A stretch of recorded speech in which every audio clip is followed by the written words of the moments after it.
संसार में आकर के सबसे बड़ा एक कार्य है, जगत में सबसे प्रेम करना। जीवन में मैं ये नहीं कहता कि 5 घंटा तुम मंदिर में बिताओ, मैं ये नहीं कहता कि रात दिन माला लिए घूमो, मैं बस एक ही बात कहता हूँ कि जीवन में जितना हो सके सबसे प्रेम करो।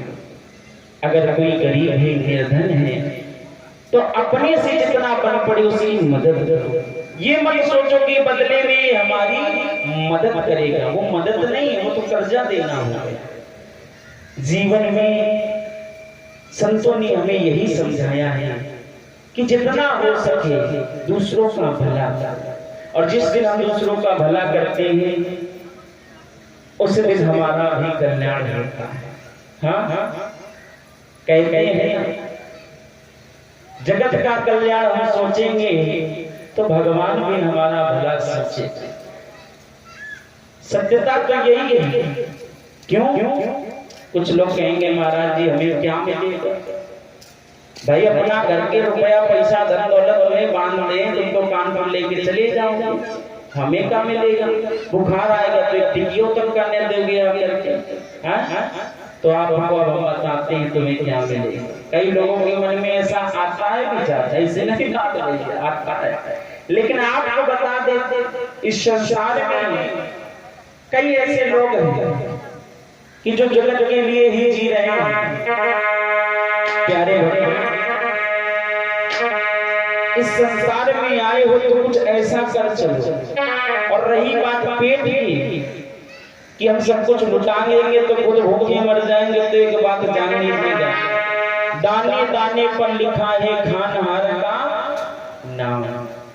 दाने दाने पर लिखा है। जिस विधाता ने हमें जन्म दिया है, विचार करना, जब हमारा जन्म नहीं होता तो हमारे भोजन की व्यवस्था पहले से परमात्मा करता है। माँ के स्तनों में दूध की व्यवस्था पहले से हो जाती है, बालक के जन्म से पहले। फिर इतना निष्ठुर हमारा भगवान नहीं हो सकता कि वो हमें भूल जाए। लेकिन ये बात एक अलबेली महात्मा की समझ नहीं है। साहबा कहने लगे ये सब कितना झूठ बोल रहे हैं, बिना किए हुए खाना। आज वो महात्मा ने प्रण कर लिया कि हम भी देखते हैं बिना किए हुए भगवान हमें कैसे खिलाएंगे। और उस समय कुटिया को छोड़ करके भाग चला और घनघोर जंगल में जा पहुंचा। जंगल में गया, सोचने लगा इस मार्ग से कोई निकलेगा, सिद्ध महात्मा समझकर कुछ खाने को दे देगा।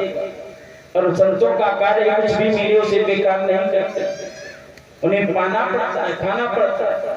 तो महात्मा आज सोचने लगे किसी ने कुछ दे दिया तो खाना पड़ेगा। तो विचार करके एक बड़ा घना आम का वृक्ष, महात्मा आम के वृक्ष में जाकर बैठे कि अब जो कहते हैं कि कानपुर वाले व्यास ने बहुत बड़ा बड़ा कहा कि दाने दाने पर लिखा है खाने वाले का नाम। अब हम देख रहे हैं भगवान हमें कैसे यहाँ पर खाना खिलाए। अब प्रण कर लिया भाई बाबा बाबा, आगे बुद्धि में सनक कि कैसे यहाँ पर भोजन कराएंगे, तो भैया भगवान तो कम नहीं है, ये बात जान लेना। अगर तुम भगवान की परीक्षा लेना चाहो तो भगवान उससे बड़ी व्यवस्था तुम्हारे लिए कर देंगे, ना मानो तो ट्राई कर लेना। हाँ, प्यारे भक्तों, सत्य इतनी है कि तुम भक्त हो, भगत ना हो। मैंने कल बताया भक्त और भक्त हो तब तो फिर परीक्षा लो भगवान की, और भागा तो फिर कोई बात नहीं भाग्य। आज इस भगत ने भगवान की परीक्षा लेना चाहिए कि कैसे भगवान बिना किए हुए हमें खिलाएंगे। तो सज्जन बताते हैं कि जैसे ही ये वृक्ष पर बैठा, सुबह का बैठा हुआ दोपहर होने को आई है, भगवान एक छोटे बालक का रूप धारण करते हैं। और रूप धारण करके एक हाथ में सुंदर भोजन की पोटली ली, एक हाथ में सुंदर जल का लोटा दिया, और आकर के उसी आम के वृक्ष के नीचे भगवान बैठे। महात्मा ने देखा कि 4-5 कोस दूर कोई गांव नहीं है, ये बालक कहां से आया, जरूर कुछ ना कुछ तो गड़बड़ होने वाला। लेकिन महात्मा कहने लगा हमने भी प्रण किया है कि खाऊं। आज बालक उसी जगह बैठ गया, दोपहर का समय था, खेलता रहा, खेलते खेलते भोजन और पोटली वहीं छोड़ करके चला गया। देव संयोग से इधर एक गिरोह चला डकैतों का। गिरोह तो सभी जानते जो 12-13 डकैत हुए। आज डकैतों का गिरोह चला। पुलिस के भय के कारण आज लुट्टे छिपचे इधर उधर घूम रहे थे। कई के भूखे प्यासे जंगलों में भटक रहे थे। दोपहर का समय था, सघन वृक्ष देखा, घना वृक्ष देखा तो सारे चोर उसी पेड़ के नीचे बैठे। एक चोर की दृष्टि आज भोजन की पोटली और जल पर पड़ी। विचार करने लगे, भगवान ने तो हमारे लिए आज व्यवस्था की, अब तो भूखे प्यासे बेचारे भोजन पर टूट पड़े। और जैसे खाने को तैयार हुए, सरदार ने दिमाग दौड़ाया और कहा ठहर जाओ, कोई भी भोजन को और पानी को हाथ नहीं लगाएगा। सोचो, यहाँ 4-5 कोस तक कोई गांव नहीं है, घनघोर जंगल ही जंगल है, तो ये भोजन और जल किसने रखा? इसका मतलब कोई ना कोई भेदी जरूर हमारे पीछे लगा है जो हमें जहर खिलाकर मारना चाहता है। रख दो वरना बेमौत मारे जाओगे। अब सभी चोरों ने डकैतों ने भोजन पानी रख दिया। सरदार ने कहा जरूर जिसने भोजन पानी रखा है लोग छुप कर देख रहा होगा कि ये मरेंगे कि नहीं मरेंगे। अब भाई चोर अगल बगल झाड़ी औरैया चौरैया जौन का सब टटोरा, लेकिन कहीं देखे मामा बैठे बैठे ऊपर की डाल से सब कुछ देख रहे हैं और बिल्कुल हिलडुल नहीं रहे, कहीं ऐसा ना हो आई गई हमारे ऊपर आए।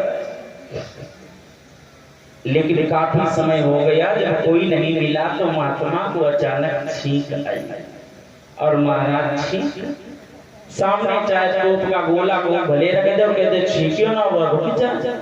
बड़ा मुश्किल काम। बाबा ने बड़ा प्रयास किया कि छींकना आया, नाक पकड़ी मुंह पकड़ी, लेकिन और जैसे ही छींका कुछ ऐसे छींकते हैं कि ये गांव छींके वही गांव छुनाई। अब तो बात छींके बाबा के लिए फांसी बन गई। आज जितने चोर थे सभी ने ऊपर देखा और जैसे ऊपर देखा बड़ी बड़ी जटाएं रखे हुए, दाढ़ी रखे हुए, पीले कपड़े पहने हुए बाबा बैठा। सरदार ने कहा वो देखो बाबा वाली बैठा, हो ना हो सीने में मारने की व्यवस्था बनाई। अब चोरों ने कहा बाबा नीचे उतर के आओ, तो महाराज तुम्हीं को खिलाकर मारे।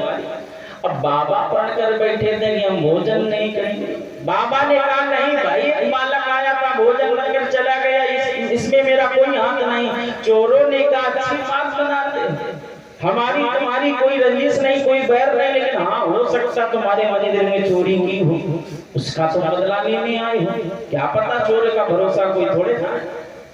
अम्मा कहने लगी हम नीचे नहीं आए।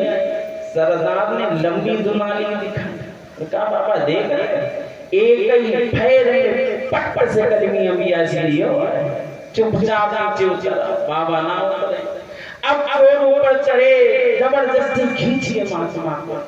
सरदार ने कहा खिला खिला खिला खिला, इसी ने हमें मारने की व्यवस्था बनाई, इसी को मार डालो।